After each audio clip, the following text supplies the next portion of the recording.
What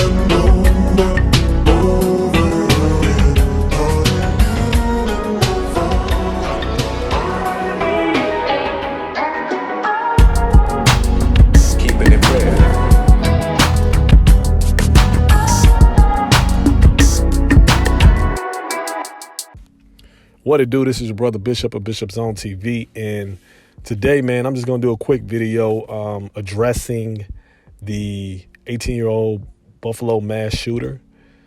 And if you've been living under a rock, if you don't know by now, white supremacists, an 18-year-old white supremacist, went to a predominantly black neighborhood in Buffalo, New York, and went on a killing spree targeting black people. I think he ended up killing 2 white people, but his main targets were, of course, black people.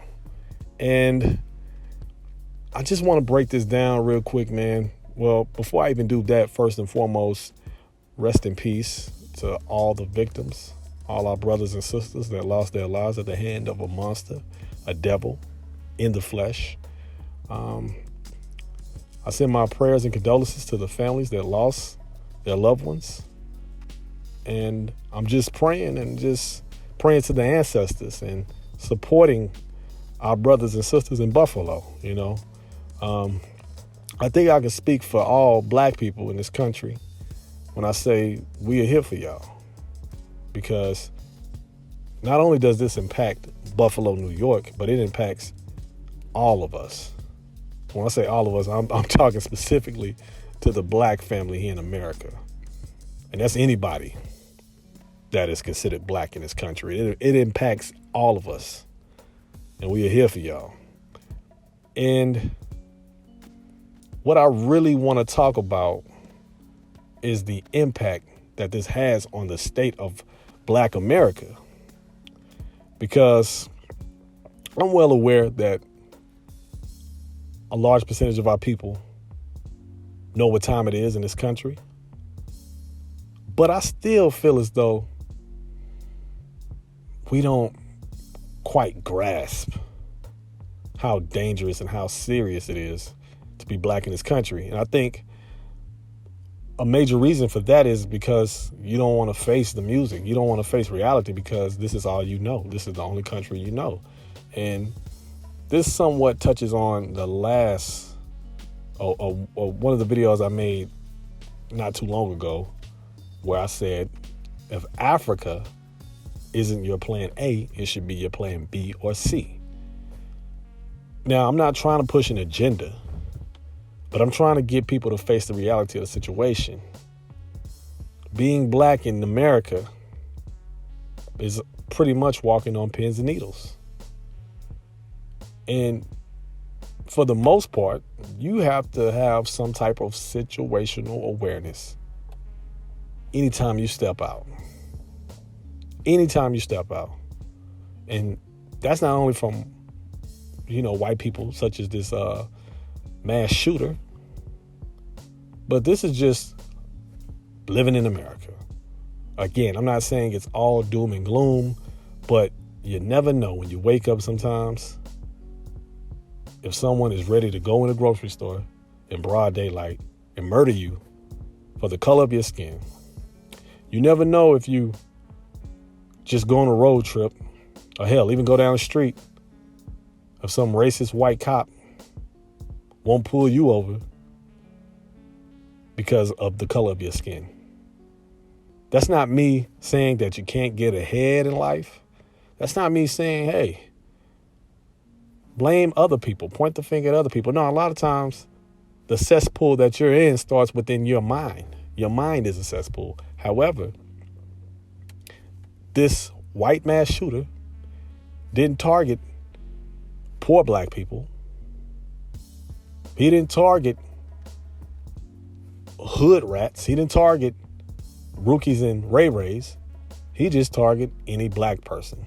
So whether you were an affluent black person, whether you were a middle-class black person, he didn't give a damn. Whether you were ADOS, FBA, Continental African, Caribbean, he didn't care.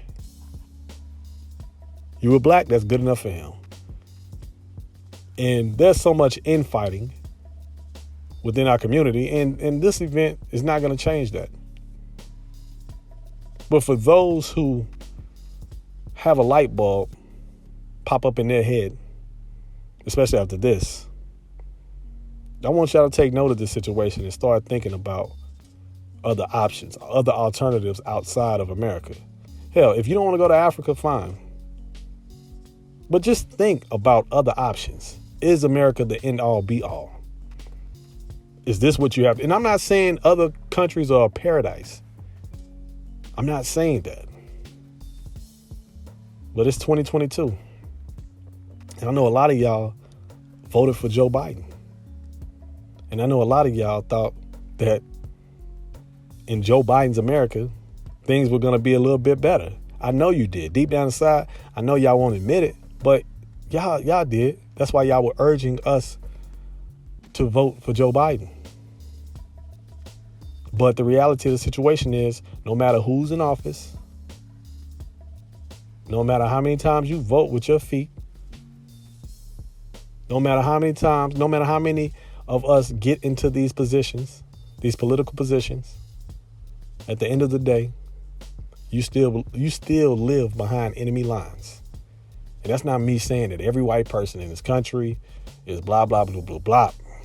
But you are vulnerable as long as you stay here in America.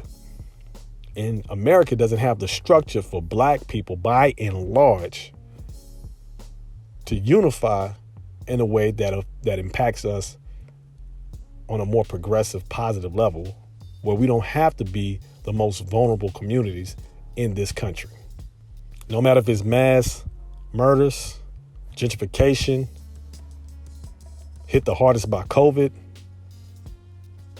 the most impacted by gun violence in this country, whether that be by the police or people that look like you and me. But the reality of the situation is America, or let me say this, the black experience is at a threshold that is taking a toll on black people by and large.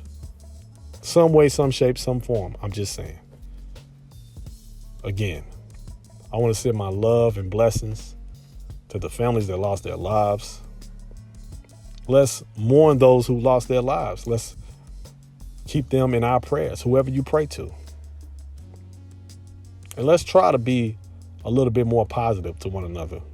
Let's try not to go so hard on the gender wars. I'm not saying you can't criticize or critique, but show some love.